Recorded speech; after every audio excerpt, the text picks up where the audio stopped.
Welcome to Wheel of Philosophy Episode 2. This is a series where I spin a wheel full of philosophies from all around the world in all different time periods, and whatever I land on, I will give you a brief summary, and I'll also give you a rating. And these ratings, the criteria, is 4 questions.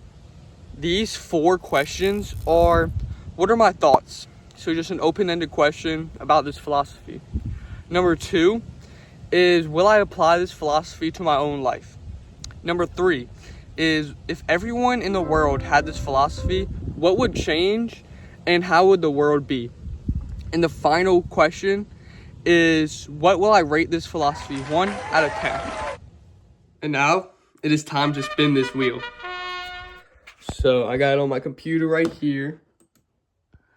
And let's see what it is. And we got, what is that? Popper's Conjectures and Refutations. Karl Popper's Conjectures and Refutations is a book wrote in 1963. The main and most popular idea is the act of falsifying a scientific theory. This states that a theory can only be true if you look at the opposite side of its beliefs. A child on Christmas could look at the half-drinking milk and half-eaten cookie and come to the conclusion that Santa is real. This is confirmation bias. And the whole theory of Popper's is that it's easier to confirm your beliefs than it is to oppose your beliefs. Popper came up with this idea to distinguish pseudoscience and real science. He says that to falsify a belief is the only way pseudoscience could reach science. And if you don't know, pseudoscience is basically science that isn't quite proven, like astrology, or like another term is bro science. Popper references 3 theories and philosophies. The first theory that he agrees that is a real science is Einstein's theory of relativity. This theory has passed the falsification test. And the other 2 philosophies are Marxism, which he does not believe to be true. He believes it is a pseudoscience, and historian. You could look into both of these. I'm not going to mention these in depth in this video, but those are his 2 main arguments. And remember, this is just a summary. If you want a more in-depth video, I recommend Victor. I'm not even going to try to pronounce his last name, but I'm going to pop him up right here. Go check out his channel. He breaks down the entire book.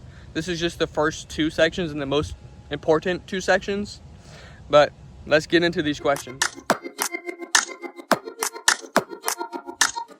My thoughts on this philosophy is that it's a great idea to have a method that can falsify or prove science is an actual science and not just something someone made up and just like, hey, look at this.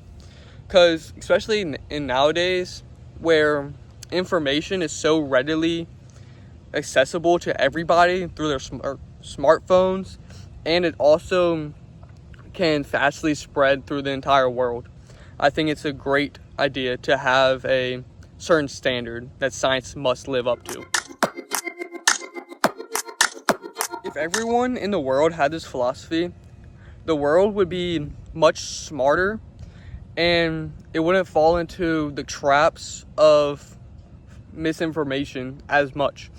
Everyone would see the truth for what it is and really go there all the way to look at information from both sides.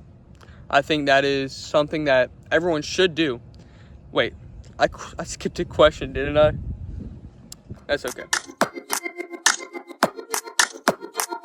Okay, question number 3, I guess now, since I did 2 before. But I think I will apply this philosophy to my own life. Maybe not how Popper intended it to be used, where he wanted to disprove science, or prove science, I guess you could say. I will use it in my own thoughts where I look at both sides and try to find what is wrong with both sides and what is right with both sides. I'll look at all angles instead of just looking at one thing and coming to the conclusion. A great point that Victor, whatever, said is that most people in politics, this is what they do. So they look at Democrats, say, or they look at Kamala Harris, and they're like, oh, see, she's only being nice for views or for votes. And then they see Trump doing something nice, and they're like, oh, yeah, he's such a great guy. I explained that very poorly, but I think you get my point. Or they could look at Harris and see she's doing something wrong, be like, yeah, I knew she was a crook. But Trump, you'd be like, oh, man, that's just the media making him look bad. And that is also confirmation bias. I don't know why I'm bringing it up on this part of the video, but I thought it was a very interesting theory. And yeah, I will apply this philosophy to my own life, but not towards science, but just towards my own beliefs. And the last question is, what will I rate it 1 out of 10? And this was a good philosophy. I liked it.